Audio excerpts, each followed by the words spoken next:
Bienvenue à La Santé au-delà des mots. Un rendez-vous avec des gens passionnés du réseau de la santé.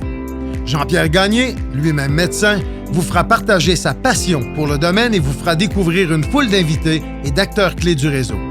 Voici votre animateur, le docteur Jean-Pierre Gagné. Bonne écoute.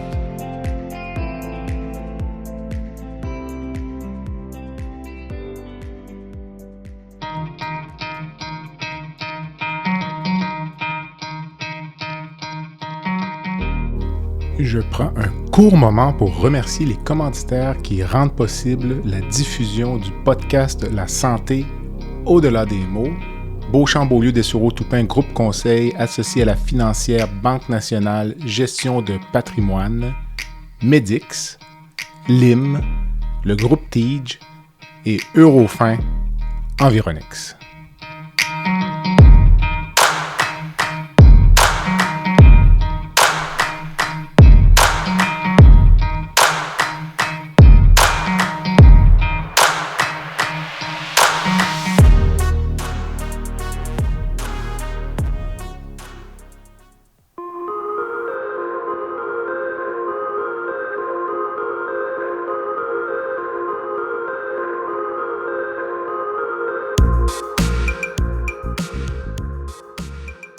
Bonjour à tous et bienvenue à cet épisode du balado La Santé au-delà des mots. Je reçois cette semaine Dr Joseph Dahin, intensiviste à la Cité de la Santé à Laval. Avant de commencer, je vous invite tout d'abord, si vous le pouvez, à écouter le podcast en mode vidéo sur YouTube. Vous aurez donc ainsi l'occasion d'admirer certaines des œuvres qui figurent dans le collectif Se Soigner que Dr Dahin a dirigé. Et d'ailleurs, vous pouvez m'écrire en passant par le site web baladosanté.ca. Parmi les personnes qui m'écriront, je choisirai une personne à qui Dr Dahin enverra un exemplaire dédicacé. Maintenant, pour ce qui est de l'entretien de cette semaine, je voulais rencontrer Dr Dahin que j'ai connu récemment pour discuter de son travail d'intensiviste, mais également pour discuter du projet de loi 106. Je suis certain que vous allez apprécier énormément l'analyse nuancée que Dr Dahin en fait. Je vous souhaite une bonne écoute.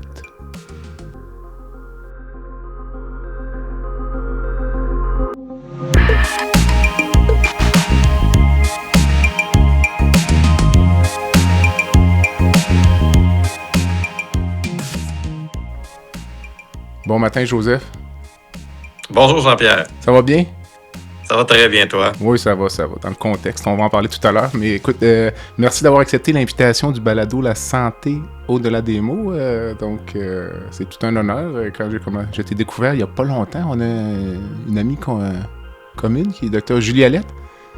Oui. Oui. Écoute, on va faire une petite... on va envoyer un petit salut à Julie. Comment vous êtes-vous connus? On a travaillé ensemble à la FMRQ. Okay. Elle était la présidente de l'AMREC, les résidents de Québec, quand j'étais le président de l'ARM, le président de McGill, les résidents de McGill. Puis on a collaboré sur plusieurs dossiers. À l'époque aussi, c'était politique, c'était un petit peu électrique avec le gouvernement de l'époque. C'était le gouvernement Couillard à l'époque. Non, ouais, je pense 2011, 2012. En tout cas, non, c'est venu après ça. C'était avant ça. Okay. Bref.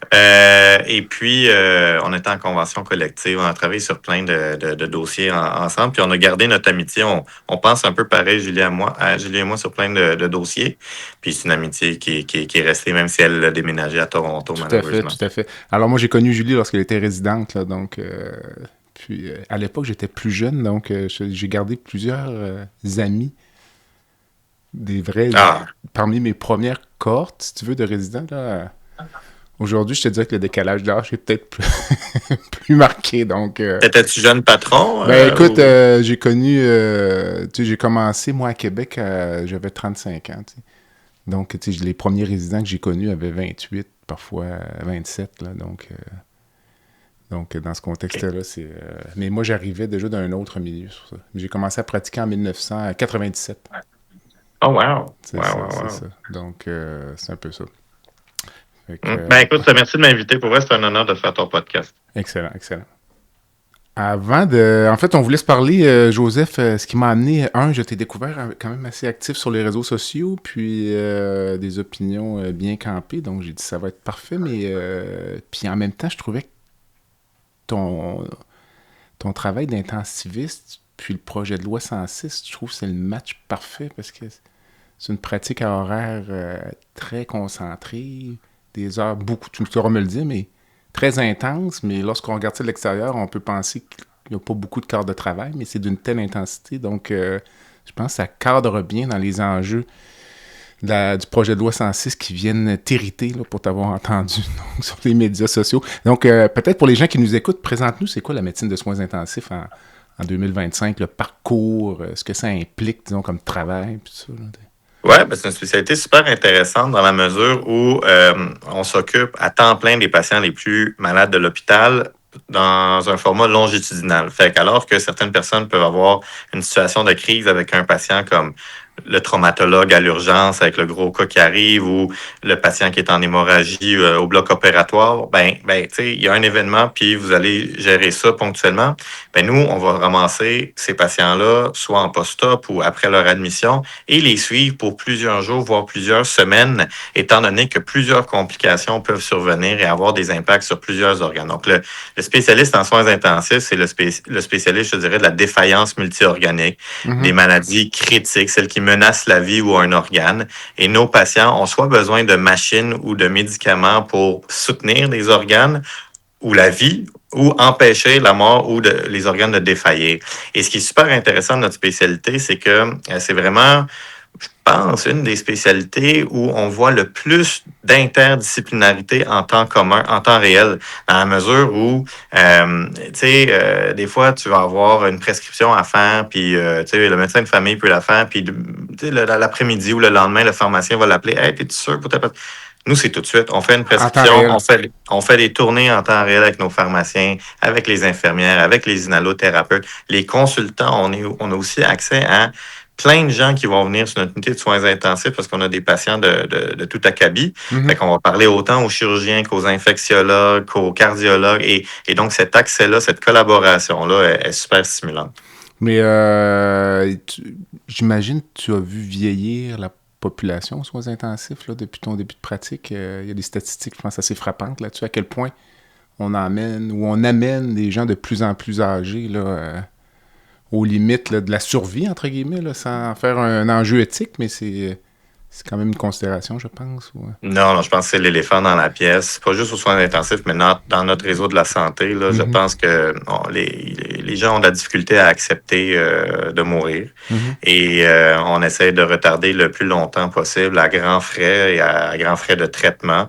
Donc oui, il y a un shift dans ce que les patients demandent, ce que les familles demandent. Et donc, ça se reflète dans le profil de la population aux soins intensifs, tout à fait. J'ai souvent l'impression, bien que certainement moins confronté que toi, cette réalité-là, il y a une certaine proportion de nos patients qui arrivent tard dans la vie, puis qui ont peut-être pas eu encore la réflexion sur l'intensité des niveaux de soins, ou qui n'ont pas eu la discussion en famille, puis on se retrouve finalement pas nécessairement au bon moment. Là, on a le père ou la mère qui est dans un état critique, puis les enfants sont parfois un peu ambivalents face à ce que leurs parents auraient voulu, ou les attentes paraissent un peu disproportionnées. C'est sûr qu'on se garde toujours de juger, là, on n'est pas à la place de la personne, on soigne, mais as-tu ça dans ta réalité, toi, ou dans ta pratique? Ou?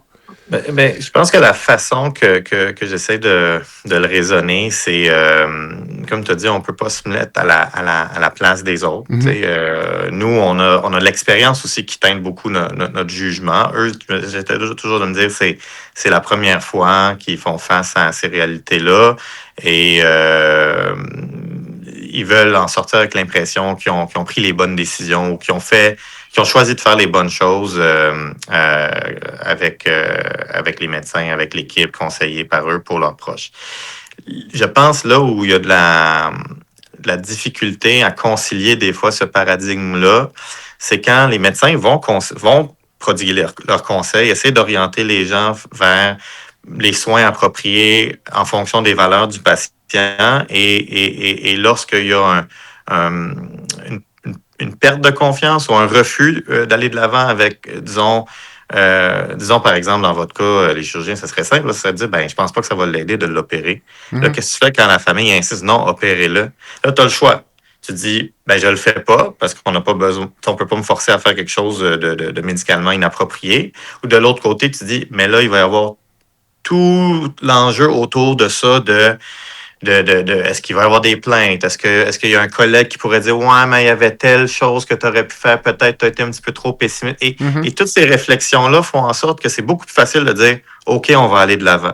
Tout à fait. Puis on va le donner. Dans toutes les spécialités, autant dans la mienne que la tienne, qu'en oncologie, pour ne pas la nommer. Et ça va faire effectivement que les enjeux des ressources qu'on alloue à ces patients-là privent des patients beaucoup plus en première ligne ou avec des pathologies beaucoup plus réversibles des mêmes soins. Et on va faire des liens avec comment va notre réseau de la santé puis comment ça s'inscrit les décisions politiques avec cet enjeu-là, mais c'est l'éléphant dans la pièce. On ne parle pas du panier de services, mais il y a beaucoup à aller réfléchir de ce côté-là, selon moi. Pourrais-tu imaginer, si on revient 5 ans en arrière, les protocoles de triage lors de la pandémie? Moi, je pense, là, avec l'évolution de notre réseau, les pénuries de ressources, qu'on pourrait en venir sur une base élective. Là. On n'est pas du tout en état de crise dans la société, au point de vue sanitaire, à une forme de triage pour l'accès à des ressources comme les soins intensifs. Est-ce que c'est quelque chose, c'est presque apocalyptique, tu vas me dire, là, mais...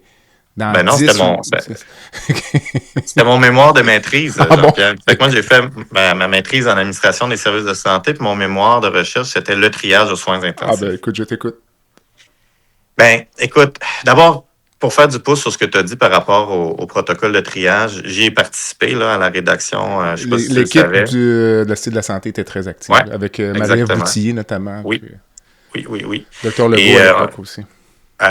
Exactement. Et on a fait ça aussi en collaboration avec nos pendants ontariens, James Downer, qui est fantastique, un intensiviste et spécialiste en soins palliatifs à Ottawa. Et écoute, je te dirais que la raison pour laquelle je ne suis pas prêt à répondre oui à ta question de est-ce qu'on pourrait un jour avoir du triage, c'est que dans une situation aussi extrême que la pandémie, quand réellement, on croyait ne plus avoir assez de lits aux soins intensifs et de respirateurs artificiels pour sauver des gens. Quand on a mis en place ce protocole de triage, il y a eu une levée de bouclier de la part de tout le monde. Les associations de la défense des droits des patients en disant qu'on faisait de la discrimination puis qu'on tuait des gens basés sur la discrimination d'handicap. Alors que c'était pas ça. On avait priorisé selon les gens qui avaient plus de chances médicales de survivre. Des médecins qui disaient qu'ils se sentaient éthiquement pas à l'aise de savoir que l'alternative à ne pas soigner, c'était, dans le fond, de mener ces gens-là vers la mort. Alors qu'on a dit, non, on dit pas, on va les mettre en soins palliatifs, on dit, on va juste pas leur accorder un respirateur artificiel, mais il y a plein d'autres soins qu'on peut tenter de mettre en place. Donc là, en crise, la seule chose qui a fait en sorte qu'on a pu aller de l'avant, c'est le soutien des décideurs. À l'époque, la sous-ministre Lucie O'Patterney, puis elle a dit non, on en a besoin. Et une chance que le politique était derrière nous. Alors là, tu me poses la question, est-ce qu'on pourrait en venir à cette espèce de forme de triage-là dans une situation non extrême? Mais la réponse, elle est non tant et aussi longtemps qu'il n'y a pas un dialogue avec la population puis de l'éducation pour en faire des partenaires de cette décision-là. Il faut qu'ils comprennent les critères, il faut qu'il y ait une adhérence de tout le monde. Il faut que le politique se mouille puis ait le courage de dire on va redéfinir qu'est-ce qui est médicalement requis. Et si vous êtes à l'extérieur de ça, il faut que vous sachiez que si les ressources ne sont pas là, on ne pourra pas vous les donner. Mais on le fait pas parce que on discrimine, on fait de l'agisme, Non, on le fait parce que ces ressources-là, on sait qu'il y a d'autres mondes à qui on devrait les décerner. C'est des vases communicants. Et probablement que ça ferait en sorte que la population en général serait plus en santé puis aurait accès à des soins beaucoup plus rapidement. Puis la troisième chose aussi qu'il faut éduquer dans cette réponse-là, c'est que le fait qu'on ne le fasse pas explicitement, parce que je pense que c'est de ça que les gens ont peur, ça ne veut pas dire qu'on ne le fait pas implicitement. Et c'est ça que je pense que Tu sais, Ouais. quand on a des conversations sur le triage, là, la réalité, c'est qu'il y en a tous les jours du triage. Là. Mhm. Il y a pas de lit à l'étage qui qu'on monte. Le bloc opératoire peut pas rouler. Quel cas est-ce qu'on annule? Le triage se fait à tous les jours. C'est juste qu'on n'a pas le courage d'en parler franchement et d'être capable de trouver des solutions pérennes à ce problème-là.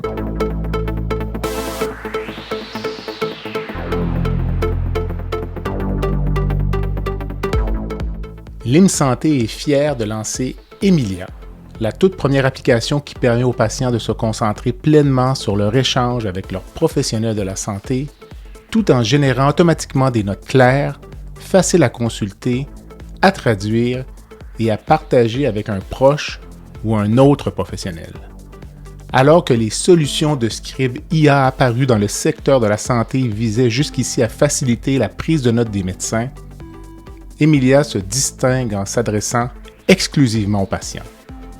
Elle marque ainsi une étape décisive en matière d'innovation en santé au Québec et au-delà.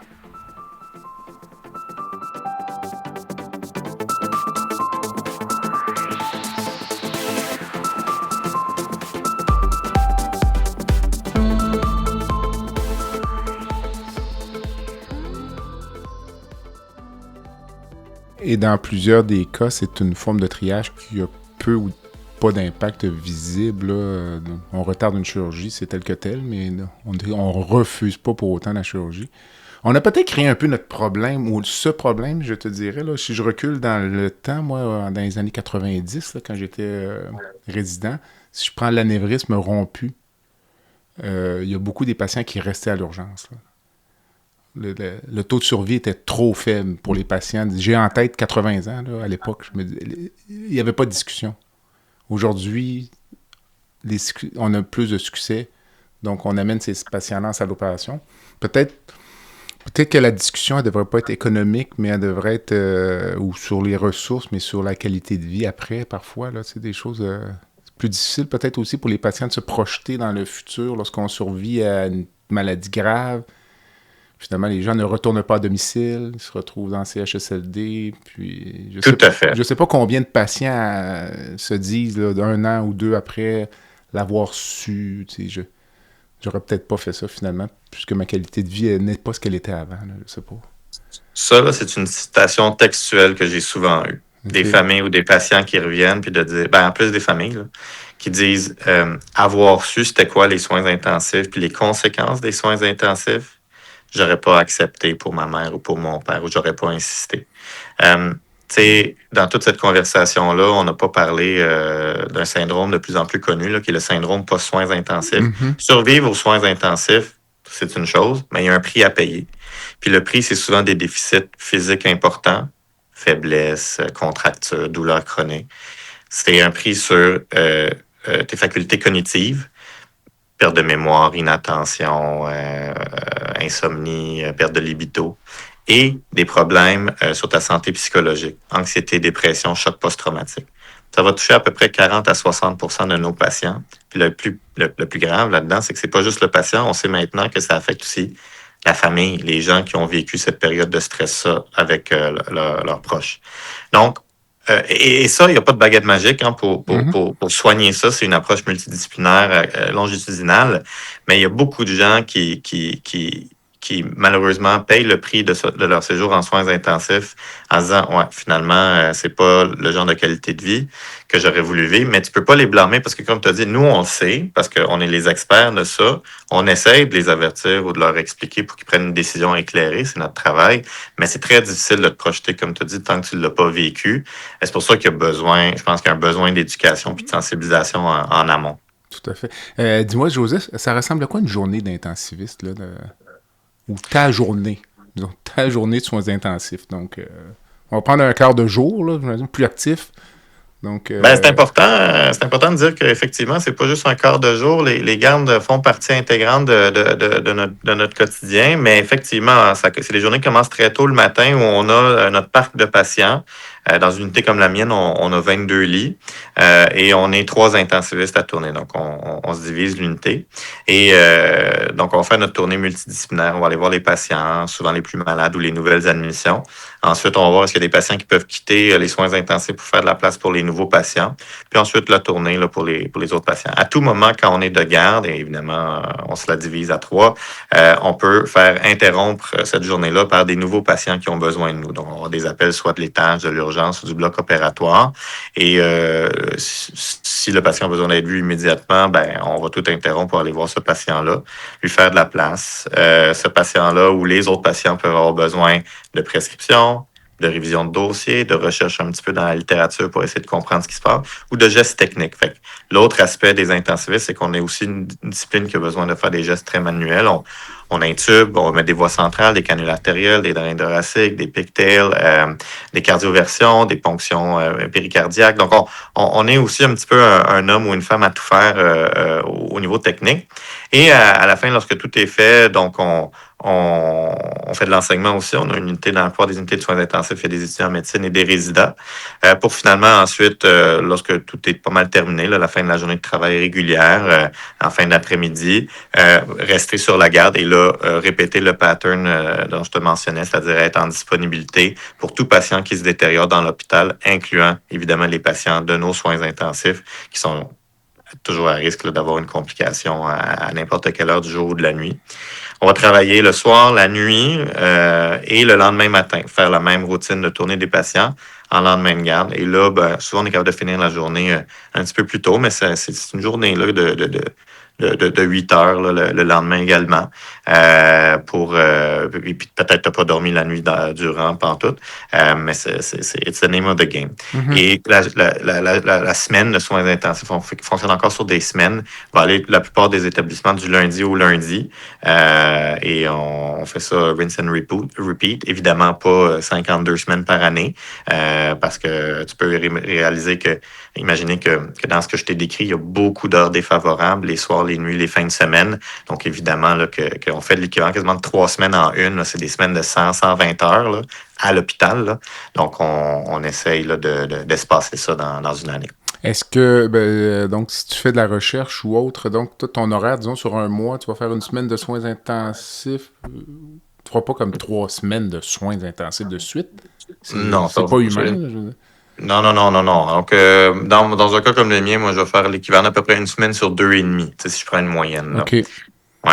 OK, quand même. Donc, ça nous rejoindra peut-être tout à l'heure sur la discussion du projet de loi et les indicateurs. Donc, la question que je me suis toujours posée, tu parlais de survivre aux soins intensifs pour le patient, mais l'intensiviste, lui, c'est quoi l'espérance de vie d'un intensiviste?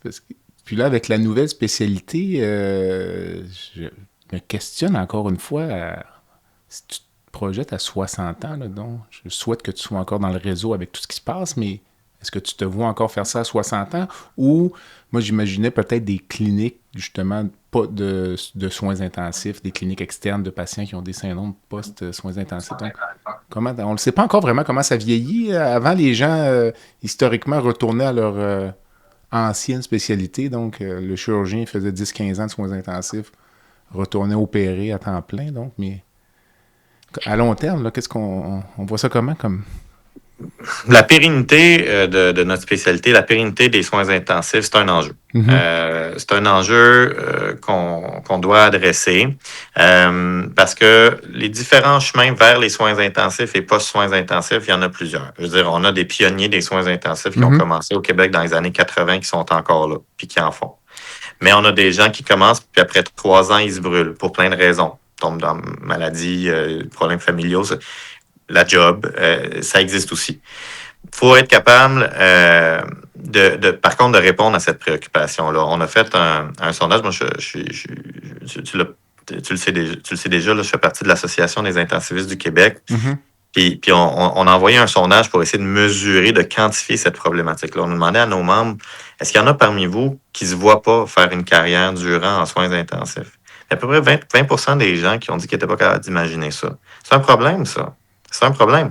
Parce que, normalement, je pense pas que quelqu'un voudrait consacrer 5 à 7 ans de sa vie à sa formation, un collège royal, puis dire c'est une job à temps partiel. Puis je vais faire ça comme sideline pendant quelques années, puis c'est un hobby. Non, c'est parce que tu es dédié à ça. Fait que qu'est-ce qui fait que les conditions qu'on a mises en place au Québec font en sorte que tu te brûles ou que tu n'es pas capable de le voir? Ben, c'est parce que tout ce qu'on demande d'un intensiviste pour l'instant, c'est de travailler aux soins intensifs dans des heures pas possibles, comme je t'ai mentionné, puis évidemment que c'est pas humain. Par contre, la job d'un intensiviste à travers le monde, et même ce que ça devrait être au Québec, peut de loin dépasser l'activité de l'unité de soins intensifs. Fait qu'on peut imaginer le continuum du patient pré, per et post-soins intensifs. La même chose pour un intensiviste. Probablement qu'il y a beaucoup de choses qu'on peut faire en amont pour éviter qu'un patient arrive aux soins intensifs. On peut probablement faire des équipes, mais ça existe déjà en fait, des équipes d'intervention rapide pour aller au chevet du patient, essayer d'éviter la détérioration. On peut aller techniquer à l'étage. On peut probablement aussi aider, si on regarde le système plus macro, nos collègues qui ne sont pas intensivistes dans d'autres hôpitaux à travers le Québec. Il y a des omnipraticiens qui couvrent les soins intensifs. Il y a des internistes qui couvrent les soins intensifs. Parfois, ces gens-là ont besoin d'une expertise. Est-ce qu'un jour, on pourrait être en disponibilité pour conseiller les gens en téléphone ou en télémédecine avec la technologie? Est-ce qu'on pourrait avoir des équipes mobiles? On sait qu'il y a une technologie comme par exemple l'ECMO, qui est une cannulation pour permettre une circulation d'oxygène et de sang extracorporel. Mais ça, c'est pas banal, là. C'est des patients que le cœur puis les poumons fonctionnent plus. Souvent, ces patients-là sont trop instants pour être déplacés. Est-ce que nos équipes d'intensivistes devraient se former, s'organiser puis aller prendre en charge cette population-là? On le fait déjà de façon artisanale, mais de façon plus systématique et pour d'autres conditions également. Il y a ça, le post-soins intensifs, tu l'as mentionné, les cliniques de post-soins intensifs. Donc, pour prendre en charge cette population-là qui est restée 3 semaines aux soins intensifs, qui n'est pas prête à rentrer à la maison, qui a perdu son autonomie, qui a des conséquences psychologiques, cognitives et physiques, qui ont besoin d'une équipe interdisciplinaire et d'un leader médical, chef d'orchestre intensif. C'est encore une fois, c'est ésotérique. C'est fait depuis 2018 au CUSUM. David Ornstein et un nom parce que je veux souligner parce que, un, c'est une excellente personne, et deux, il a réussi à de façon très artisanale, trouver proéminence dans son domaine, dans sa spécialité. Il y a eu un reportage à Radio-Canada il y a 2 semaines sur son unité de sa clinique de post-soins intensifs. Il fait ça sans être financé depuis 2018. Il n'y a aucun financement pour cette clinique-là. Il fait ça pro bono. Et c'est des résultats incroyables. Mais ça, c'est un petit besoin, mais il devrait y avoir ça à plein d'autres endroits. Et d'ailleurs, des cliniques sont en formation, selon de ce que je comprends, au CHUM puis à l'Institut bientôt. Donc, il y a plein d'intensifs qui vont devoir participer à ça. Et dans le pair soins intensifs, on est-tu obligé de faire 100 heures semaine? Ou est-ce qu'on pourrait penser à des modèles de travail différents avec des corps et tout en assurant la continuité des soins? Fait que selon moi, si ta semaine est moins lourde, probablement que tu peux en faire plus dans une année et durer plus longtemps. Un peu sur le modèle des urgentologues, tu sais. Tout à fait, tout à fait. Donc, mais les urgentologues, par rapport à vous, il y a toujours la petite urgence. Tu sais. Donc, il n'est pas rare qu'on arrive dans une urgence, puis finalement, on réalise avec le temps que le collègue quinquagénaire, ben lui, fait la petite urgence. Là, donc, c'est ni plus ni moins qu'une clinique externe de 100 rendez-vous. Donc, mais écoute, c'est un enjeu. Moi, vous avez toute mon admiration là, parce que je vais bientôt avoir 56 ans, puis je peux te dire que travailler la nuit, c'est plus difficile là, au point de vue physique. Puis c'est pas tant le travail, en ce qui me concerne, c'est pas tant le fait d'être là la nuit, je te dirais, là. C'est le fait de savoir qu'on reprend le lendemain matin à 8 heures. Alors que, donc, on va dire, on va dormir 2 ou 3 heures, là, tu sais. Donc, il y a un petit peu moins de plaisir le lendemain matin, là. Il y a zéro plaisir. On n'est pas des héros, Jean-Pierre. Honnêtement, là, le manque de sommeil, là, les interruptions. Écoute, j'ai fait une garde il y a 3 jours. Où, si tu regardes mon afficheur, là, écoute, les appels, là, aux heures, là. Et des fois aux minutes. Puis il y a un bloc de 2 heures là, où j'ai pas d'appel. C'est le 2 heures que j'ai été au chevet d'un patient qui avait besoin de moi. Je suis retourné me coucher pour faire une petite sieste. Tu vois l'appel 5 minutes, tu sais, comme 15 minutes après. Tu sais, fait que tu t'imagines là, le gars qui essaie d'initier son sommeil. Là, là il commence. C'est dur, c'est dur. C'est pas bon pour la santé. Le podcast La santé au-delà des mots est une présentation du groupe conseil Beauchamp, Beaulieu, Dessureau, Toupin de la financière Banque nationale Gestion de patrimoine. Comme nous croyons que la santé financière fait partie de la santé globale, nous sommes heureux de nous joindre au Dr Jean-Pierre Gagné pour vous souhaiter une bonne saison de la santé au-delà des mots.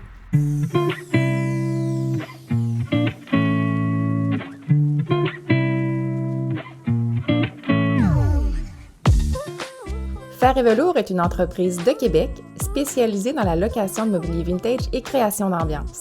Nous vous proposons une offre de service à la carte et selon vos besoins. De la simple location à la gestion événementielle complète. Chez Fer et Velours, notre slogan est de faire différent avec élégance. Visitez notre site web au www.fervelours.com. Au plaisir de vous rencontrer.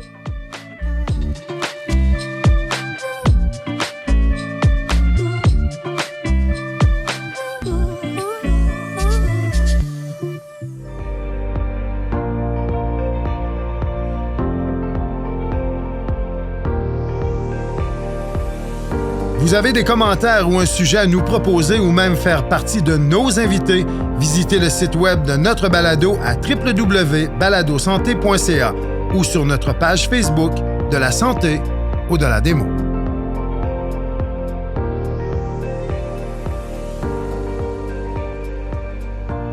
Écoute, mon cher, en préparant l'entrevue, j'ai découvert, évidemment, tu nommes plein d'intérêts. J'ai découvert le petit projet Soigner ou Se soigner. Donc, on parlait de pandémie, donc ça nous ramène à la pandémie. Puis, écoute, j'ai pas eu le temps d'aller plus loin dans le projet, mais si tu me le présentais, puis c'est pour une bonne cause en plus, là, c'est pour financer votre hôpital. Donc, je te l'ai amené pour te le montrer.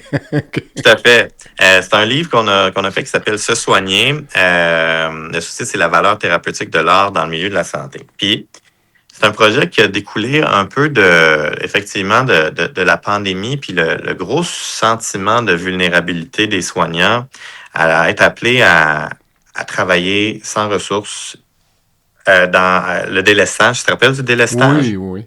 Plein de gens qu'on leur demandait d'aller travailler dans un endroit qui n'était pas le leur, et juste ce sentiment là, de perte de contrôle. Et le sentiment que j'ai le plus entendu parler, c'est des gens, c'est à quel point ils ont l'impression qu'on les a juste pris pour acquis. Qu'il n'y avait pas de reconnaissance pour ce qui a été fait. Et ça habite encore les gens avec des traumatismes. Puis ensuite, la pandémie est passée. Là, on est passé à la prochaine vague ou à la prochaine chose. Puis on n'a jamais vraiment fait de debrief sur ce qu'on venait de vivre, là. Et ça, c'est pas bon. Donc, moi, de façon très naïve, je me suis dit, écoute, il y a des gens qui n'ont pas eu la chance de parler, de s'exprimer.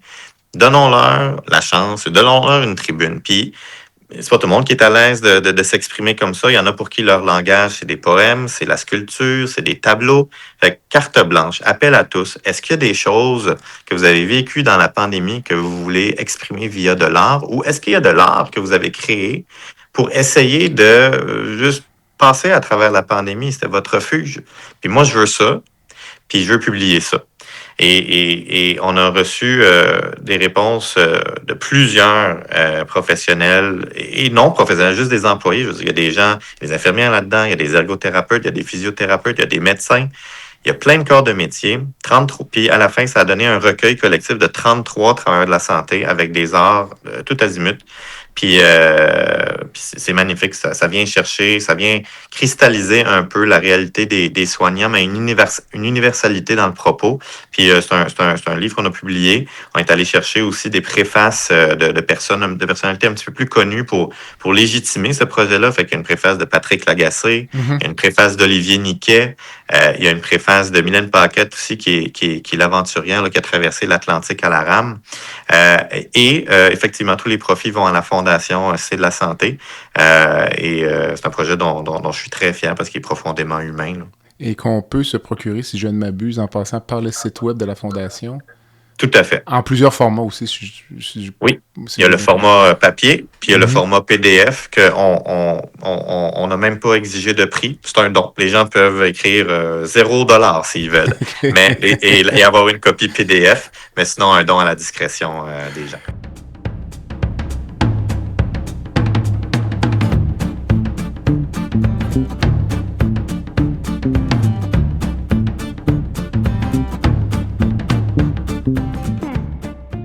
Medix simplifie la facturation médicale des médecins spécialistes, anesthésiologistes, internistes, pneumologues et bientôt les chirurgiens.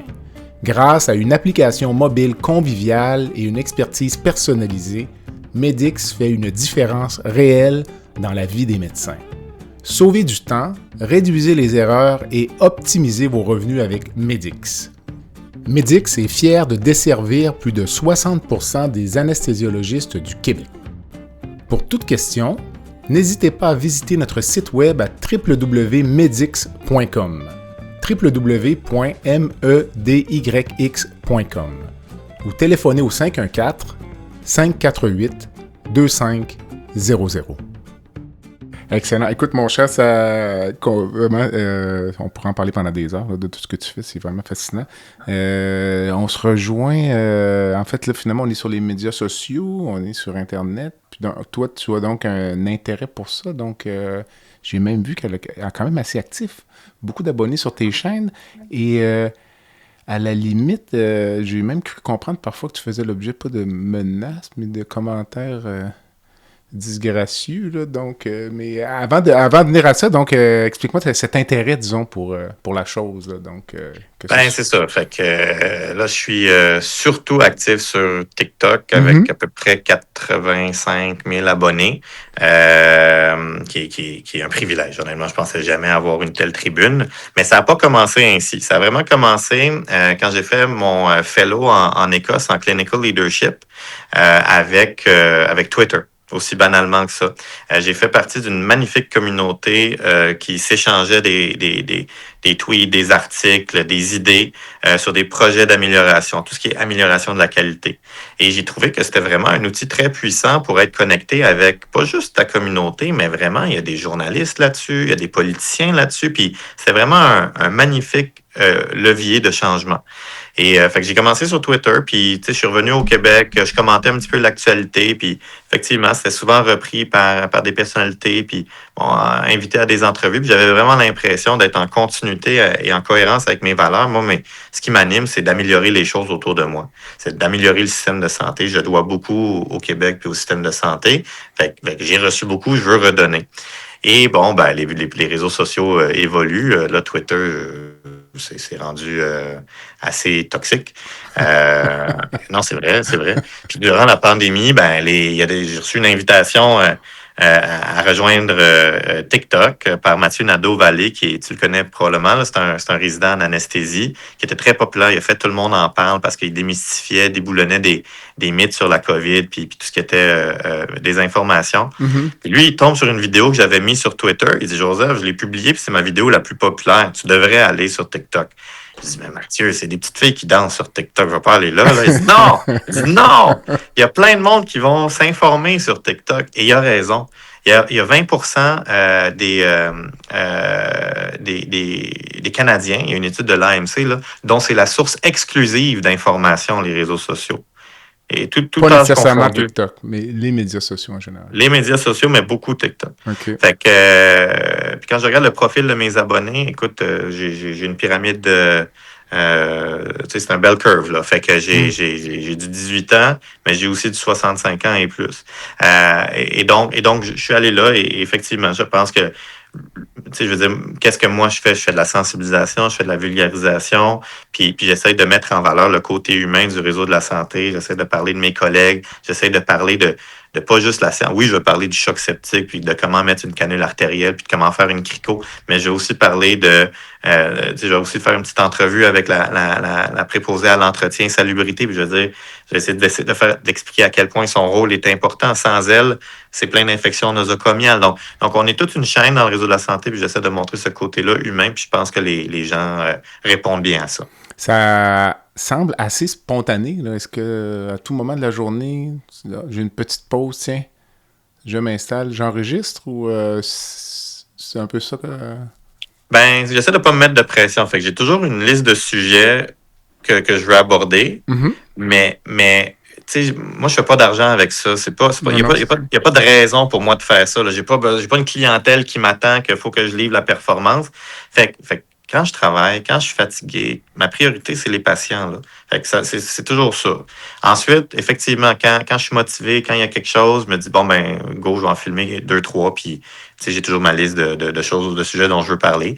Des fois, j'essaie de me coller à l'actualité. Je fais un effort conscient quand il y a quelque chose qui m'interpelle parce que je le sais que ça peut faire boule de neige aussi. Des fois, le timing est bon. Fait que là, on était là-dedans avec le projet de loi 106. Des fois, j'étais fatigué. Des fois, j'étais chez nous. J'étais pas habillé en uniforme. J'étais dans mon char en train d'attendre mes enfants à l'arrêt d'autobus. Je fais un petit quelque chose, 1 minute et demie, parce qu'il y a ce point-là qu'il faut passer. Puis oui, c'est effectivement spontané et authentique. Excellent. Écoute, les gens pourront te trouver facilement donc en ligne.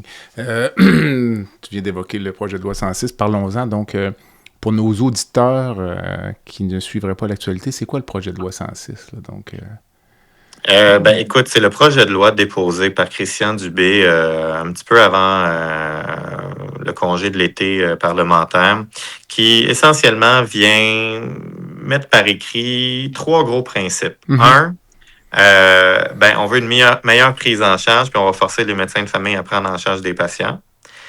2, il y a des choses qui n'ont pas rien à voir avec les médecins, mais qu'on pense qui sont importantes pour la prise en charge, qu'on va mettre là-dedans aussi. Puis 3, on va aussi glisser quelque chose sur les médecins de famille, les médecins spécialistes. Puis on va parler d'un nouveau concept, les indicateurs de performance, puis on va lier la rémunération à des indicateurs de performance. Jean-Pierre, la raison pour laquelle c'est important que les gens comprennent c'est quoi, c'est parce que sur papier, c'est des vœux pieux. Qui voudrait être contre mesurer, avoir une rétroaction, s'améliorer, mieux prendre en charge les patients, puis d'un point de vue non expert, dire s'il faut changer la rémunération, pourquoi pas. Ça se tient. Mais il faut comprendre à quel point c'est une autre réforme qui va amener aucune amélioration au réseau de la santé, puis va juste engendrer encore plus de frustration de la part de la population. Moi, je te parle du point de vue population, là. Ils vont encore une fois se dire, on fait confiance à nos décideurs, puis on espère avoir de l'amélioration, tout comme ils l'ont fait pour la réforme de Barrette, projet de loi 10, projet de loi 20, tout comme ils l'ont fait pour la réforme d'Yves Bolduc, puis toutes les autres réformes depuis les 25 dernières années. Il va y avoir cette frustration-là. Je fais une petite parenthèse sur, dans les 10 dernières années, le budget de la santé et des services sociaux, on a injecté 30 milliards de dollars de plus. De plus! C'est 33 milliards de dollars en 2016. Là, on est à peu près à 65 milliards de dollars. Tout à fait. Est-ce que le système de santé fonctionne mieux qu'il y a 10 ans? Je ne pense pas. Je pense que la population a les mêmes frustrations. Donc, de savoir que ça existe, c'est important. Puis c'est important de dire que les solutions ne vont pas améliorer ça parce que là, parlons-en. Pourquoi? Parce que les solutions vont amener beaucoup plus de problèmes qui en règlent. Notamment au fait qu'on n'a jamais été habitué à mesurer au Québec. Les mesures, moi c'est ma spécialité, là, je suis allé faire un fellow là-dedans, les indicateurs de performance, d'amélioration, qualité. C'est tout croche.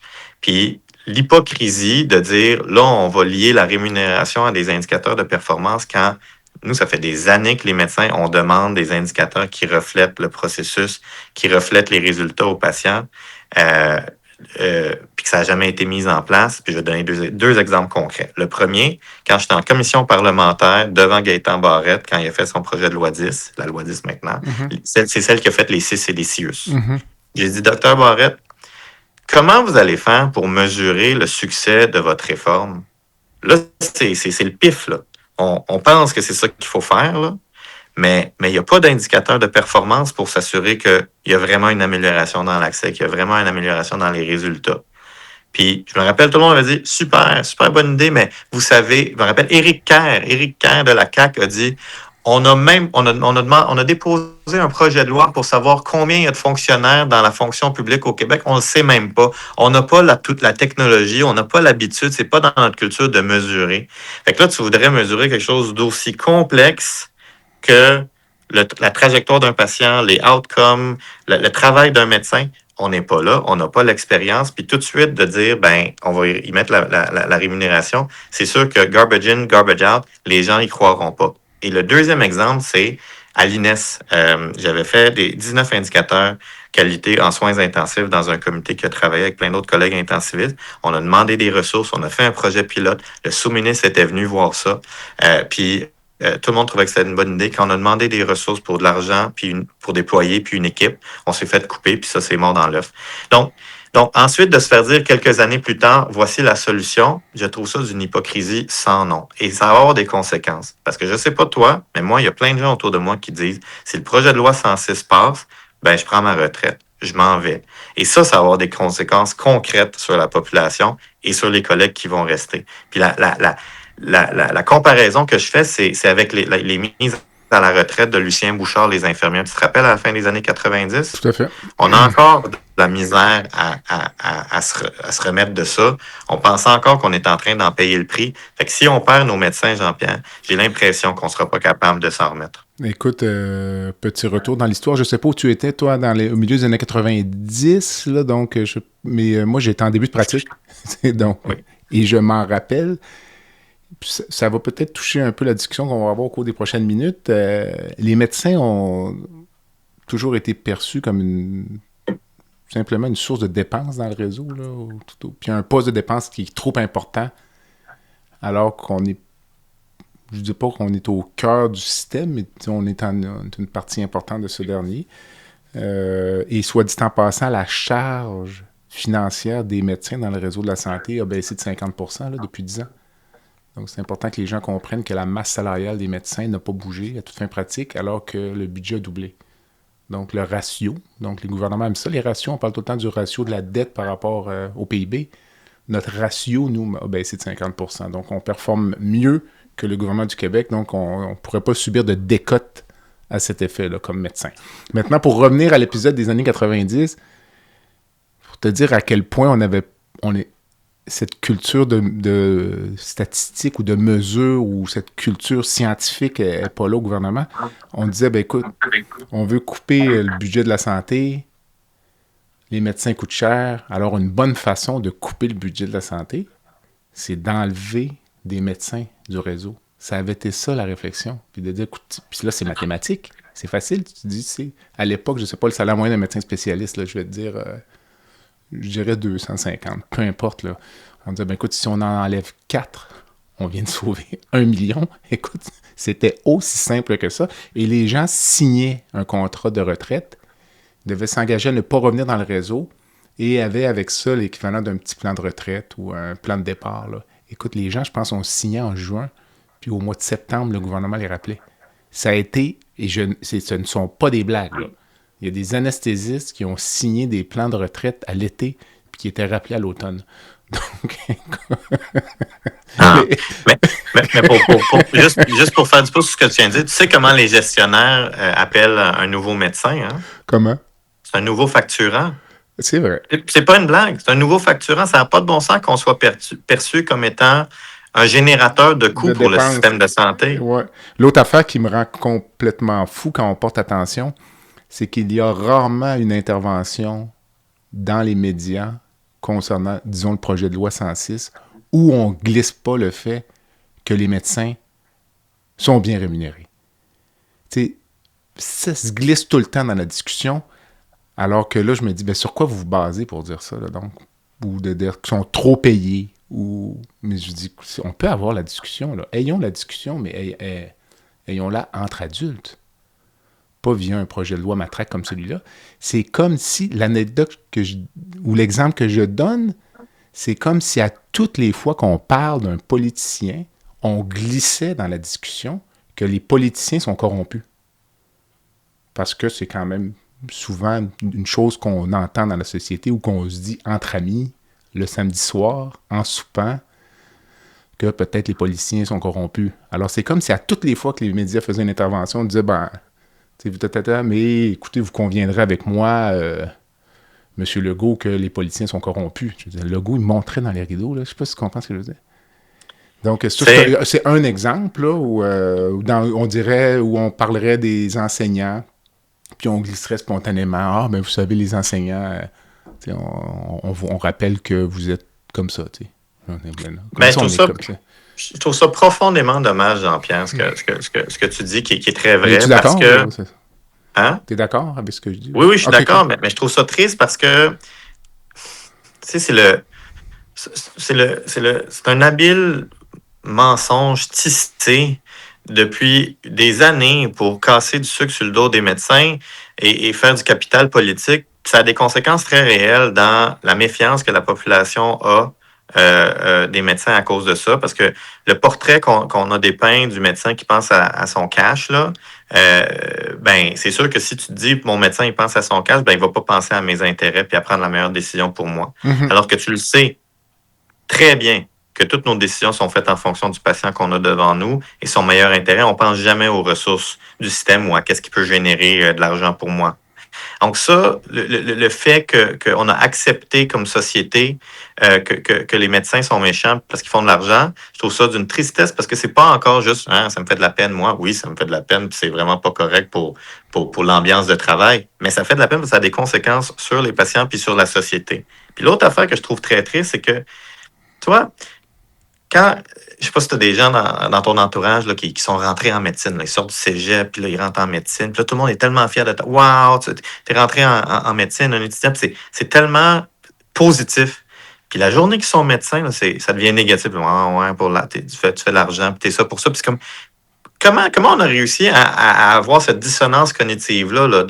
Autant, c'est un magnifique métier, puis on aspire à ça, puis on célèbre les gens qui font des bonnes études, qui travaillent fort à l'école, puis qui deviennent étudiants en médecine, puis on sait qu'ils vont travailler super fort, une fois qu'ils sont en pratique, c'est des gros paresseux qui font de l'argent puis qui n'ont plus de valeur. On vit dans une dissonance cognitive sans nom. Je suis tout à fait d'accord. Et parlant de jeunes qui vont en médecine, moi, je l'ai écrit récemment là, sur les médias sociaux. Moi, à ce jour, j'ai plusieurs enfants.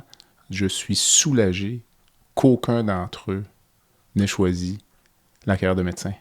C'est vrai, ça? Ah, incroyable. Pourquoi? Parce que, je veux dire, avec le recul, là, moi, je vais avoir passé, comme je disais tout à l'heure, mon âge, là, je vais avoir passé toute ma carrière à me battre avec le gouvernement pour soigner la population, puis être tout le temps attaqué.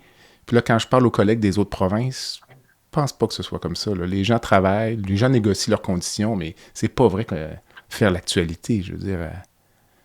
tout le temps. Même là, quand on n'est pas en crise comme maintenant, on est tout le temps dans l'actualité. Je veux dire, c'est comme, passons à autre chose. Là, je veux dire. Puis pendant ce temps-là, ce que les gens ne réalisent pas, c'est par exemple le ministère de la Santé. Là, je pense pas qu'il y a beaucoup d'autres projets qui avancent dans le moment, là, depuis le printemps. Là, parce que le ministre est complètement focusé sur son projet de loi. Fait que je suis pas sûr que lorsqu'il est sollicité pour parler du vieillissement de la population, des résidences pour personnes, je suis pas certain, là, tu comprends?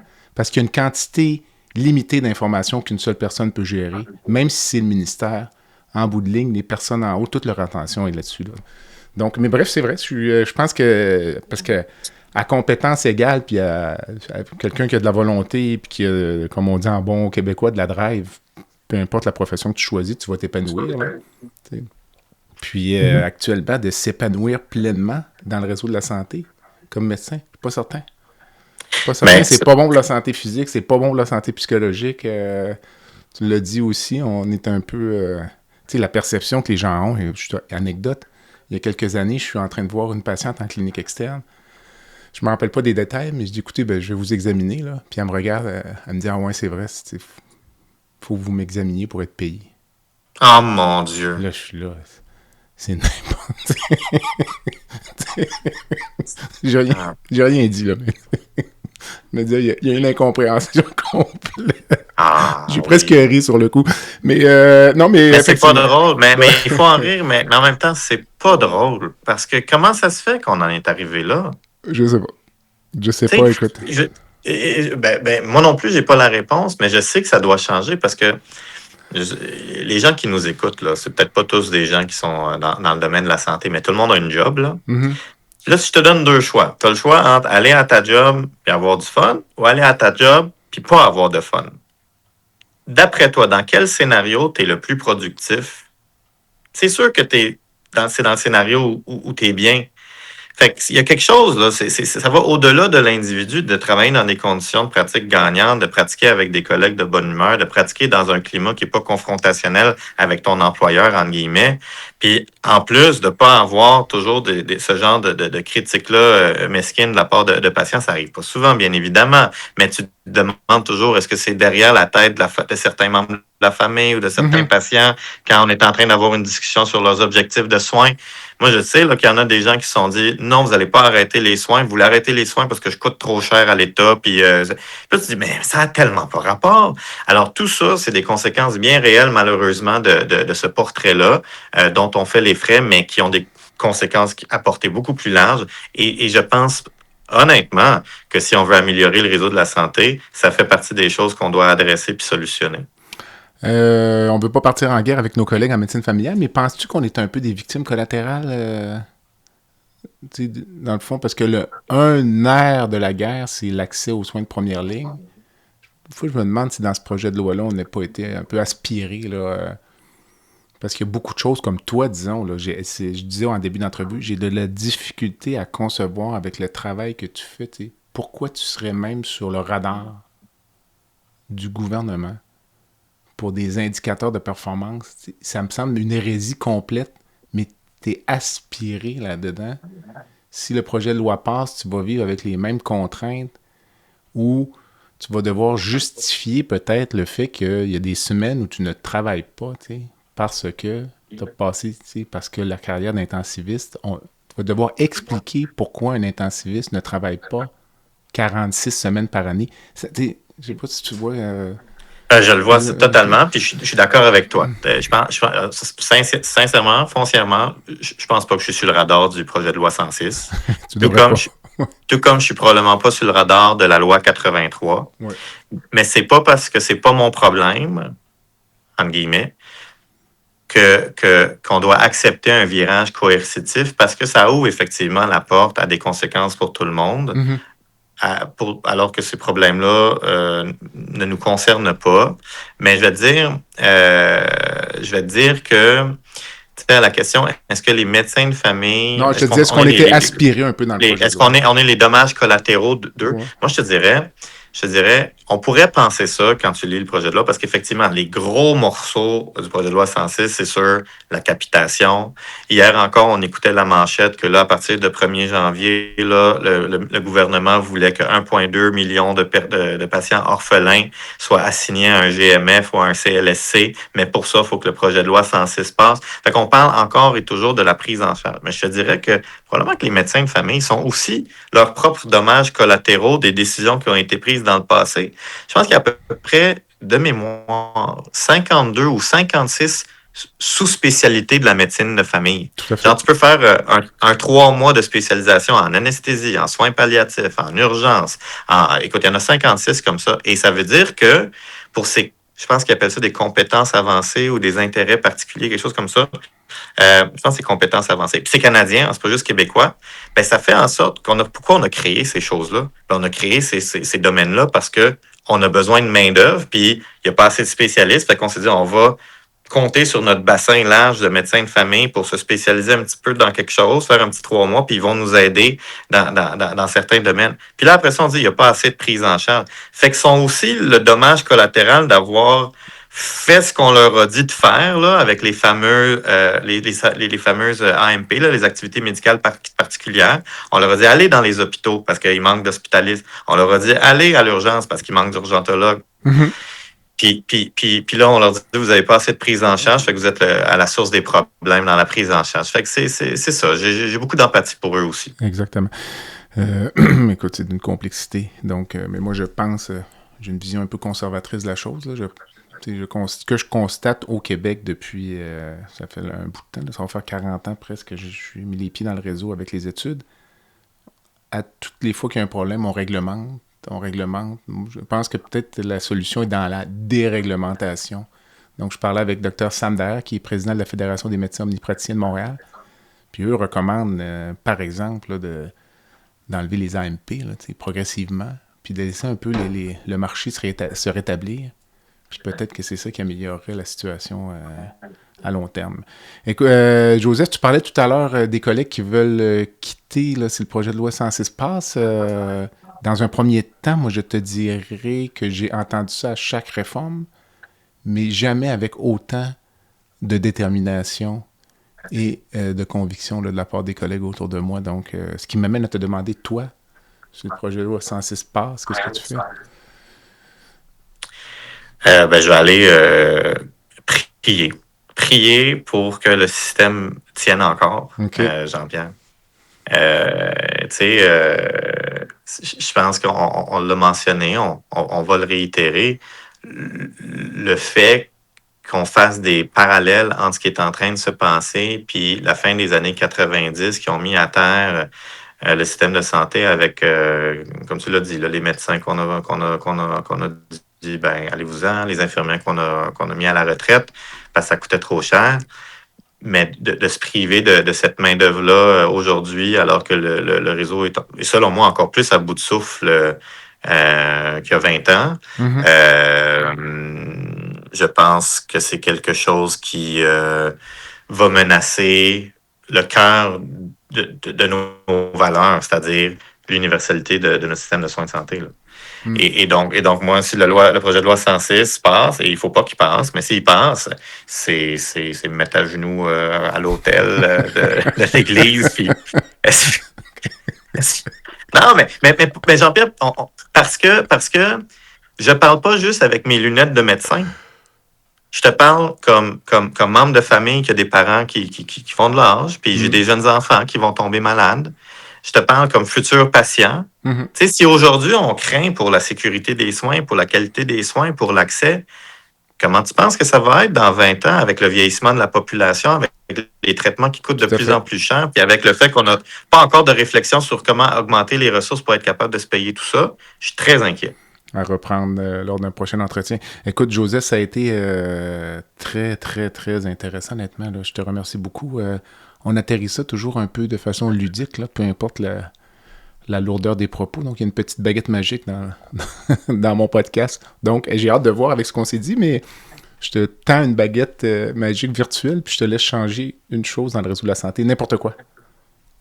Le bar est ouvert. Écoute, pour être capable de répondre à tes questions, il faut que je te donne mes vraies 5 solutions au système de santé, puis je vais te dire laquelle a besoin d'une baguette magique. On t'écoute. Très bref. Ça prend plus de valorisation pour faire de la rétention de personnel. Ça prend une modernisation de nos outils de travail. Ça prend plus de prévention pour empêcher les gens qui tombent malades, parce que tant que tu améliores l'accès, tant qu'il y a de la maladie, tu ne seras jamais capable d'arriver. Et ça prend, comme on l'a dit tantôt, l'éléphant dans la pièce, réviser le panier de services. Il faut être capable de se redire, la RAMQ ne peut pas payer pour tout le temps. Ne peut pas payer pour ta 10e ligne de chimiothérapie ou ton 2 ans aux soins intensifs. Il va falloir être capable d'avoir cette conversation-là avec la population. Puis la 5e solution, c'est celle qui a besoin de la baguette magique, c'est d'instaurer une culture de sécurité psychologique. C'est le facteur numéro 1 qui prédit les équipes les plus performantes, les plus saines. Les 4 autres que je t'ai nommés, c'est des choses qui peuvent être faites par soit décret politique, par loi, par règlement, par idée concrète de mettre en valeur ou par investissement monétaire. On peut se payer des meilleurs outils informatiques. On peut faire de la rétention, de la valorisation en croyant sincèrement à des stratégies pour être capable de valoriser notre monde. On peut faire de la prévention en investissant en santé publique. Puis on peut facilement aussi parler du panier de services si tu as du courage politique. Mais la sécurité psychologique, ça prend un changement de culture. Puis ça, il faut que ça vienne dans l'âme des gens, dans leur cœur. Il faut qu'ils y croient. Fait que ça, je te dirais que pour que ça arrive plus vite, la baguette magique serait utilisée. Excellent. Écoute, très bon choix. C'est une première. As-tu une rencontre de rêve, une personne que tu aimerais ou aurais aimé rencontrer, vivante ou décédée? Moi, j'admire beaucoup les artistes. Puis je te dirais que si je pouvais rencontrer n'importe qui, un one-on-one, prendre une bière avec, puis aller sonder son cerveau, ça serait Thom Yorke, le chanteur de Radiohead. Je sais pas si tu connais Radiohead. Oui, mais ça date un peu. Pourquoi lui? Écoute, pour la créativité sans borne de leur composition musicale, ça reflète probablement une créativité du cerveau incroyable que j'aimerais sonder. Mais aussi parce que, tu sais, Radiohead, c'est très engagé quand même comme musique. Là, ça fait 30 ans qu'il dénonce des dérives politiques. Puis j'aimerais ça lui demander comment il se sent quand il voit l'état du monde actuel. Lui, ça fait 30 ans qu'il nous prévient dans ses chansons avec son groupe sur les dérives autocratiques, sur la matérialisation. Puis je me dis, comment il se sent? Juste genre, est-ce que tu trouves... Tu sais, des fois, on vieillit puis on se dit, à quoi ça sert ma vie? Est-ce que j'ai été un acteur influent? Est-ce que j'ai pu changer les choses? Moi, c'est ça qui m'anime, c'est améliorer, c'est construire, c'est les projets. Puis là, je me dis, lui, il est plus avancé que moi, il a été beaucoup plus important que moi, évidemment. Puis il se sent-tu encore motivé? Y a-tu encore l'énergie de se battre, de continuer d'être un acteur de changement, ou est-ce qu'il vit avec un sentiment d'impuissance qui le paralyse puis qui le rend amer à là où il est? Ça serait une conversation très intéressante, selon moi. Mais dis-moi, toi, es-tu musicien, artiste ou autre? Parce que là, je voyais ton projet à la Cité de la Santé, je vois zéro. Pas du tout, mais quand même. Non, mais mettons, dans la vie, c'est le regret que j'ai. J'ai pas beaucoup d'envie dans la vie. Tu sais, je suis très heureux de ce que je fais, de ce que j'ai. Je suis un privilégié de la vie. Mais s'il y a une chose que je jalouse, ça serait ça. Ça serait de pouvoir jouer d'un instrument. Ça serait de pouvoir... On se rejoint là, tout à fait. Mais moi, quand j'étais jeune, c'était le sport. Là, donc, mais écoute, j'aurais aimé effectivement jouer de la musique. Écoute, ça me fait rebondir sur une question. Puis t'as sûrement une opinion là-dessus. Souvent, je remarque que les artistes, disons, en musique notamment, parce qu'on écoute plus de musique, je te dirais peut-être dans mon cas, qu'on va au musée, on va dire quelque chose, ou acheter des toiles. J'ai souvent l'impression que la productivité ou la qualité de la production baisse avec l'âge où le groupe musical progresse, puis finalement, on réalise que je vais penser à U2 ou les Rolling Stones. Là, les meilleures chansons, c'est encore leur première. Là, U2 va sortir un album aujourd'hui. Ça va être probablement moyen. Là, alors, il y a deux hypothèses. La première, c'est que les gars font tellement d'argent, finalement, qu'ils s'investissent moins dans le processus de production. Ou est-ce que, c'est là que j'aimerais avoir ton opinion, est-ce que tu penses qu'on a une quantité finie dans notre cerveau là, de capacité créative de haut niveau? Je sais pas si tu vois un peu, là, mettons, comme les Rolling Stones comme entité, là, il y avait comme une quantité finie là, d'excellentes chansons qu'ils pouvaient faire là, pour toutes sortes de raisons. Puis ils sont arrivés à la limite de la qualité. Là, ils continuent à produire, mais ils produisent moins bon. Je sais pas. Ben, c'est drôle que tu dises ça. Tu sais, les Beatles, mettons, là. Hey, les Beatles, ça, c'est du génie. Il n'y a pas une mauvaise chanson des Beatles. Mais les Beatles, là, ça a été entre 1962 et 1970. Une dizaine d'années, là. That's it, that's all. Ouais. Et c'était, je me rappelle pas, il y avait quel âge, je pense qu'il y avait 18-19 ans. Donc, oui, je pense qu'il y a quelque chose par rapport au fait que quand tu l'âge du cerveau, peut-être aussi, je sais pas. L'âge du cerveau, puis aussi, genre, t'as travaillé pendant tellement d'années à essayer de mûrir ta réflexion pour qu'est-ce que, tu sais, la première idée était probablement mauvaise, mais de l'avoir travaillé et de dire, OK, là, j'ai une opportunité, je mets ça de l'avant. Je pense que ensuite, quand tu as la pression, tu as atteint le succès, tu as peut-être une pression commerciale, tu as peut-être une pression de production, tu as peut-être moins de temps pour réfléchir, puis peut-être que ça a un impact sur la qualité. Écoute, on a parti des soins intensifs, puis on finit avec les Beatles. Donc, c'était un très bel entretien. Écoute, merci beaucoup. Puis, c'est moi qui te remercie, Jean-Pierre. Au plaisir d'une prochaine. N'importe quand. Bye. Voilà ce qui complète le balado de cette semaine. Merci d'avoir été à l'écoute. Et le Dr Jean-Pierre Gagné vous donne rendez-vous la semaine prochaine pour un autre épisode, La santé au-delà des mots.